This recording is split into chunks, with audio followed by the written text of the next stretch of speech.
What's going on? It's your boy CJ Goodfellow. We back afternoon grind with that boxing clinic talk. Let's get into this real boxing-ish. And Gilberto Jesus Mendoza, the WBA president, has now said that the WBA and the IBF are in discussions to work out an agreement so Anthony Joshua can keep the IBF and the WBA. So it won't be no conflict as far as with him having to face Pulev or having to face Ortiz, and they're working out a deal. So basically, what's gonna happen is this: one or two things, and one of them could be catastrophic for the WBA. I'll leave a link in the description. It's a deep article, I would guess, because the WBA are moving some of their main headquarters to Colombia because Mendoza's daughter wants to study veterinarian, whatever. Be a vet and study at a university in Colombia, and his mother goes to the city a lot, so he's moving a portion to there. And he also talks about eliminating the regular WBA champion, only making one WBA champion per weight division. They're working on that as well, which is it's shocking for the simple fact that that's double the percentage that they get from the cut of the fighters. But one or two things gonna happen. This, I get my thoughts on it. It's obvious what's gonna happen, or one of these two reasons. Either Anthony Joshua, the WBA gonna allow Anthony Joshua to fight Pulev, or the IBF is gonna let the WBA, let Joshua fight Luis Ortiz. One of the two, and it's probably trending for the simple fact that it depends on Ortiz.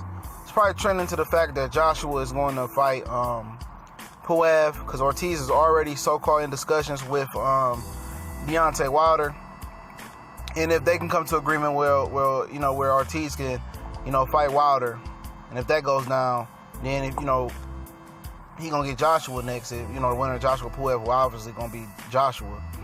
Then I think that's the deal that's gonna happen.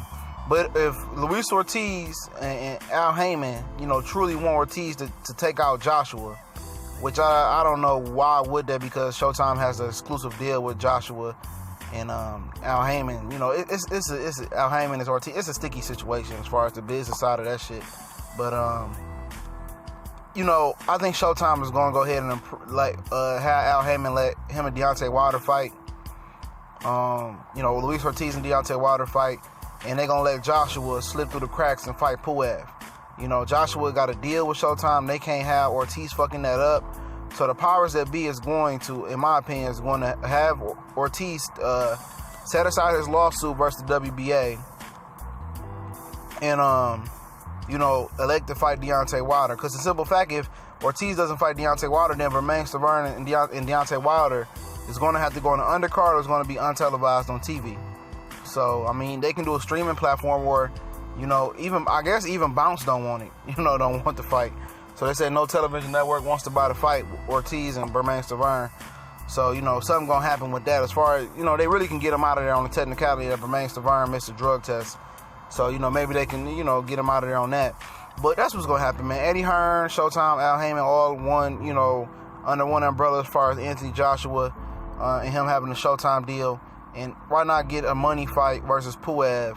And then, I guess, if he has to fight Ortiz, do it. Or, and that's how they jerking Ortiz around, man. Ortiz is just the pawn in the bigger scheme of things, Al Heyman's going to elect for him to fight Wilder and, not sue the WBA through the Muhammad Ali Act. And it is what it is, man. It's just a sad case that, his ethnicity is the reason why he ain't settling and getting the big fights. And he's very dangerous, but it is what it is. We gone.